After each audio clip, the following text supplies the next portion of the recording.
Hi YouTube, welcome back to Wtf Rc Cars. So we have another JazRider part here. We've got the aluminium motor mount, fully adjustable for the TT02.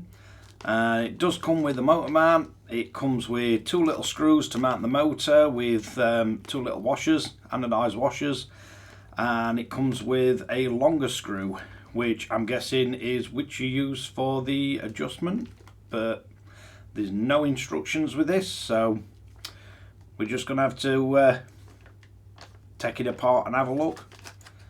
The only thing I can think is that maybe the two screws are for the bottom to mount it, and then one screw for adjustment, but it doesn't really make sense to do it that way. But let's get it open and see what happens.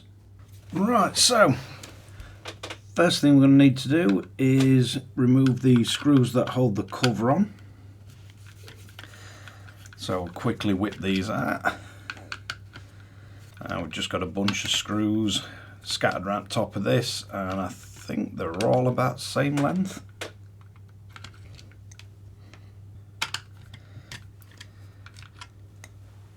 I think it's just this front one that's longer.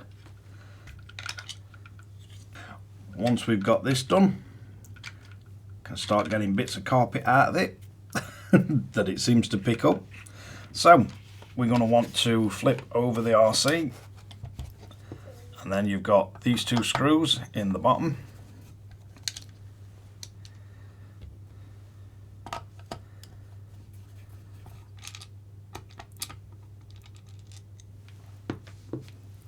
So they're both the same length.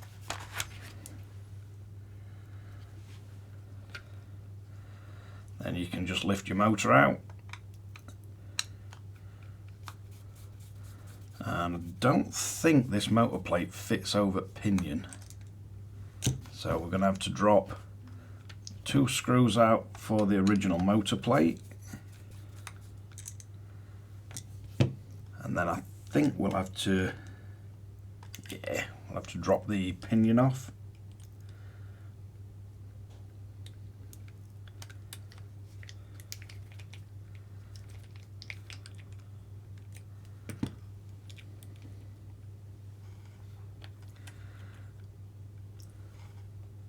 So that removes his original motor plate. So it looks like you're going to have to split it between, get one lined up at the bottom and one lined up at the top. But we do have these two washers. Now I'm not sure if they're meant to be used as spacers, but they won't actually fit inside any of them positions. We do get two screws, so they're going to be used for bottom, but then we've got one extra longer screw. So if we take the original screws, let's see if we can get these into position.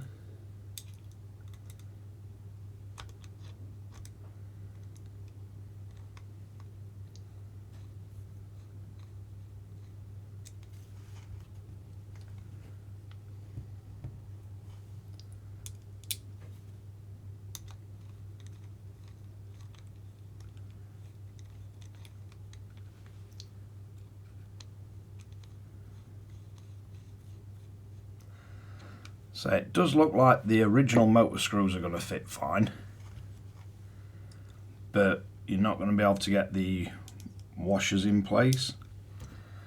Then we're going to have to line the pinion gear up.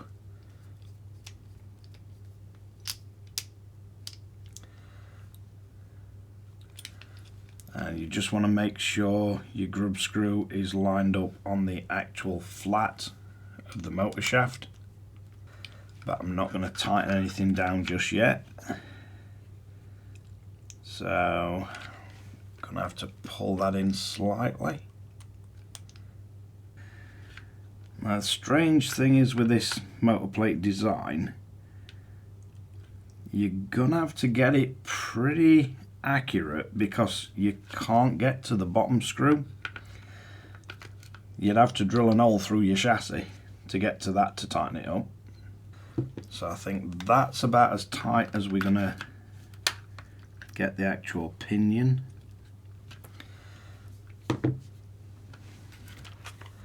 But getting the meshing right with these is going to be fun and games, because until you fasten the motor plate down, you're not going to be exactly certain where it's going to sort of tighten up for the meshing. So if you can see, there is a little bit of play in that, but it does sit perfect in the slot that it's going down to. And also, once you get this tightened up, you've got no adjustability from the bottom screw at all.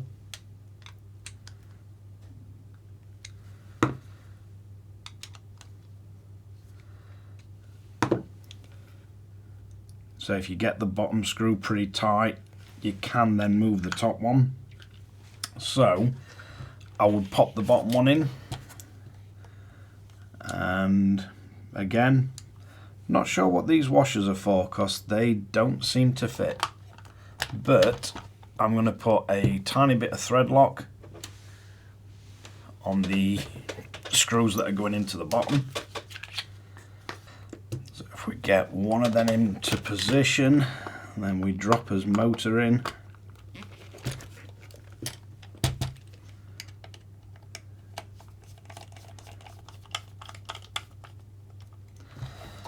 And then before you tighten that up, I'm going to want a little bit of thread lock on the second one.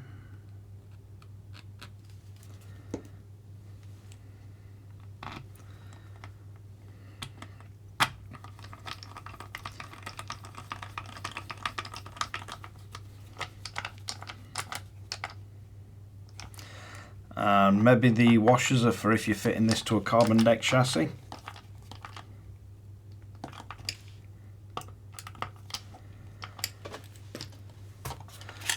So once we've got that into position, we can now set our motor mesh.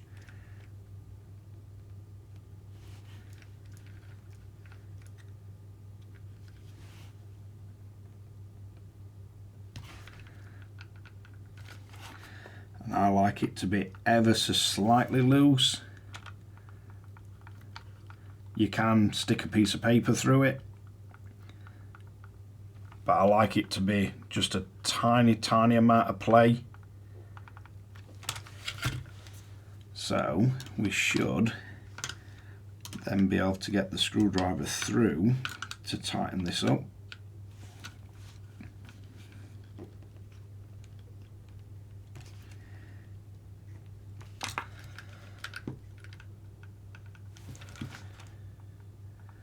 Then we've still got a slight bit of play.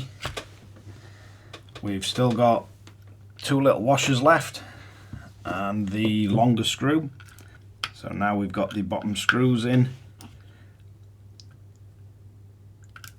Just going to drop the pinion back slightly so it's perfectly in line. So basically, that's how you want it to be fitted. And I have a tiny bit of play, so you can just hear it tapping.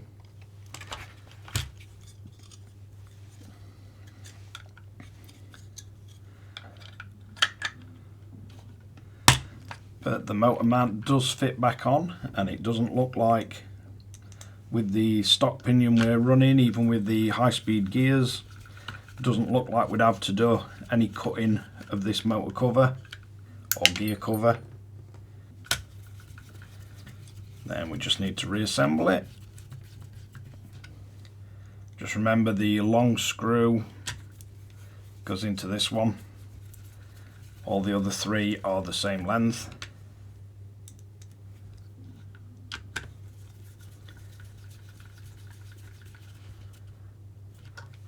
And again, I have a link to these screwdrivers in description. So I think these two are possibly for if you're fitting it to a carbon deck chassis. Can't see any other use for them. I have removed the gasket because with that you're trying to insulate the heat from the plastic, but with this being a metal one, I'd rather the heat dissipate into it. But it's nice and smooth, so let's wrap this one up.